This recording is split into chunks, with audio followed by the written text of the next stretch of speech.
Esse vídeo que acabou de passar, que a audiência que está nos assistindo pelas redes, pela TV não teve acesso ainda, ele é muito chocante.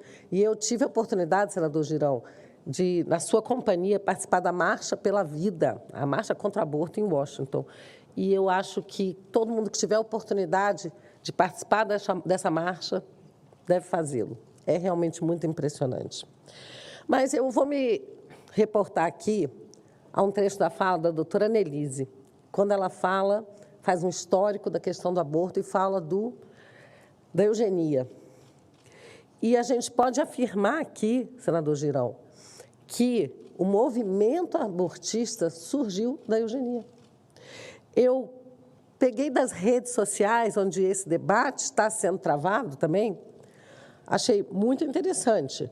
Um perfil chamado As Tretas Produzem diz o seguinte, abre aspas, não é questão de ser boazinho ou não. Quem deve decidir é a mulher.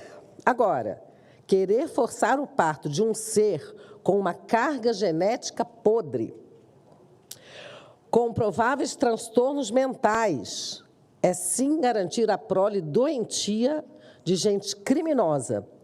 Depois nascem estupradores, psicopatas e não sabem por quê.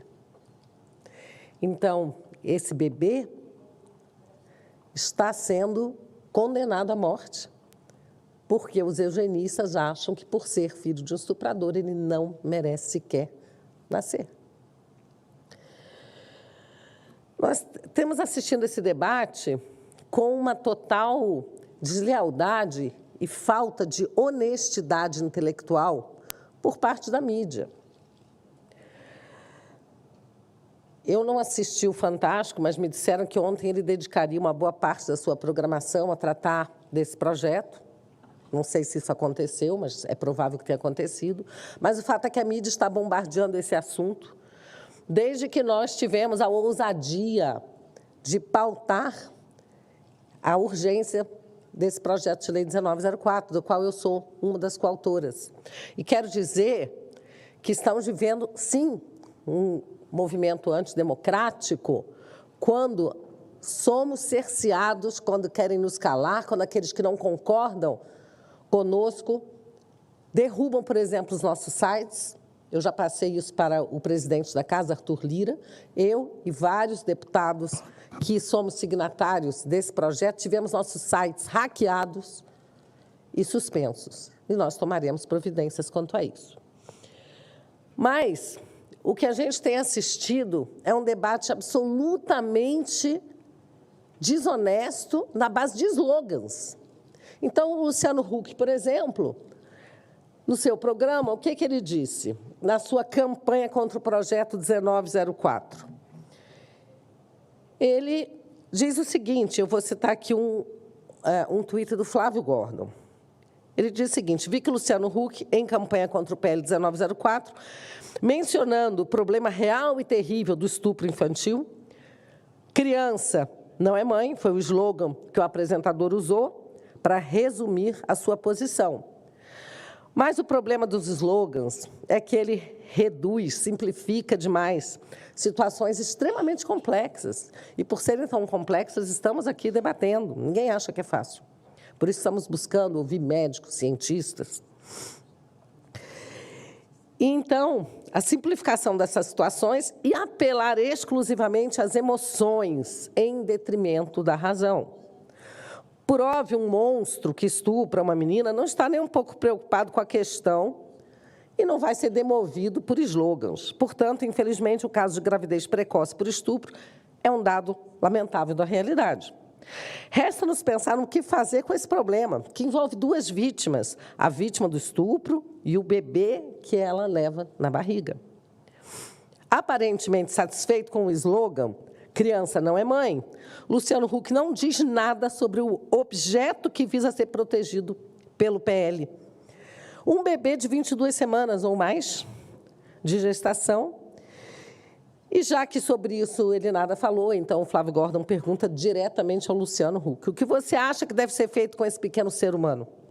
Enfiar uma agulha no coração e injetar superdosagem de cloreto de potássio? e depois realizar o parto do cadáver?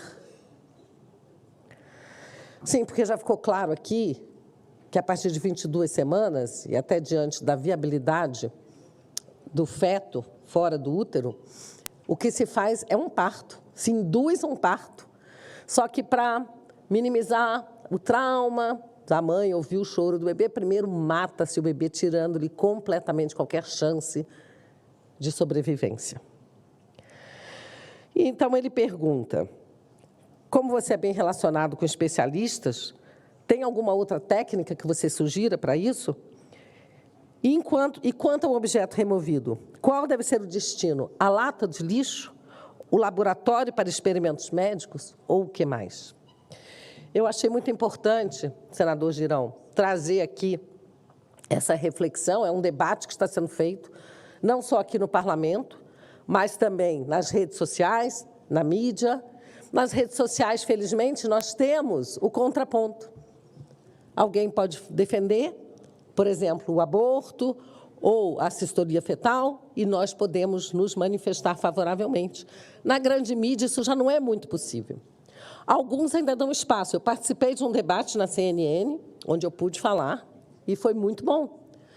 Mas a grande maioria dos veículos da mídia simplesmente pautam slogans, colocam pessoas para falar os maiores absurdos e, com isso, vão formando ou deformando a opinião das pessoas. Mas, felizmente, como mostrou aqui o senador Girão, a hashtag PL1904 está nos top trends. Então, isso realmente reforça, né, aquilo que nós já sabemos, deputado doutor Zacarias Calil. E parabéns pela sua exposição aqui. Eu assisti pelo YouTube antes de conseguir chegar até aqui, mas estava ao seu lado quando fez essa mesma exposição na Câmara dos Deputados. Então, a gente precisa continuar esse debate, mas a mídia tem me perguntado, eu recebo mensagem o tempo todo, vocês topam rediscutir esse assunto depois das eleições? Não, nós não topamos. Sabe por quê, doutor Rafael? Porque enquanto a gente discute essas questões, bebês estão sendo mortos todos os dias, de forma cruel.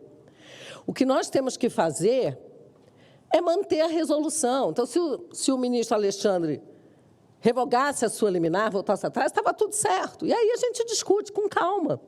Vamos discutir o melhor texto, com toda a calma, mas não enquanto bebês estão sendo mortos. E é por isso que eu acho que nós temos que chegar a um texto mais preciso, corrigir algumas imprecisões, o doutor Rafael até me mostrou algumas, a questão do parágrafo 2º, que pode gerar problemas para o médico, que pode ficar em dúvida. Tem algumas coisas que a gente pode debater. Por exemplo, vamos comparar com homicídio, com infanticídio ou feticídio, isso tudo pode ser revisto. A pena, como disse a doutora Lenise, a pena também pode ser revista. A única coisa que não pode ser revista, a única coisa que não pode ser negociada é a vida. No mais, a gente concorda em debater, em alterar o texto, em buscar um texto que cause menos polêmica, inclusive aumentando a pena do estuprador. Que eu quero dizer que eu tenho projetos de leis aumentando a pena do estuprador, eu e outros colegas. Eu tenho um que eu chamei de projeto de lei Rodrigo Constantino, que tratava disso, porque ele foi falsamente acusado de defender um estuprador, coisa que ele nunca defendeu. Então, existem vários projetos, e, inclusive, aquele projeto que foi aprovado aqui no Senado, da castração química, com o qual eu concordo inteiramente. Vamos tratar de tudo isso, e parabéns, doutor Rafael, ao governo Bolsonaro, que voltou a obrigar o boletim de ocorrência, no caso de alegação de estupro, para o aborto, mas, infelizmente, esse governo que não se importa com a vida, que não se importa com as mulheres, que não está interessado em prender estupradores, está apenas numa agenda abortista cada vez mais, e, infelizmente, eles revogaram a sua portaria, que era uma portaria tão precisa e que protegia a vida da mulher, enquanto colocava a polícia para correr atrás do estuprador. Então, contem comigo, Vamos continuar essa luta. Muito obrigada e vamos salvar vidas. Tem um vídeo, né? Ah, sim, tem um Girão. vídeo. Tem um vídeo que ela pediu, eu peço que coloque aqui e se não for mostrado pela TV Senado, que eu acho que não tem problema, nós vamos colocar nas nossas redes sociais.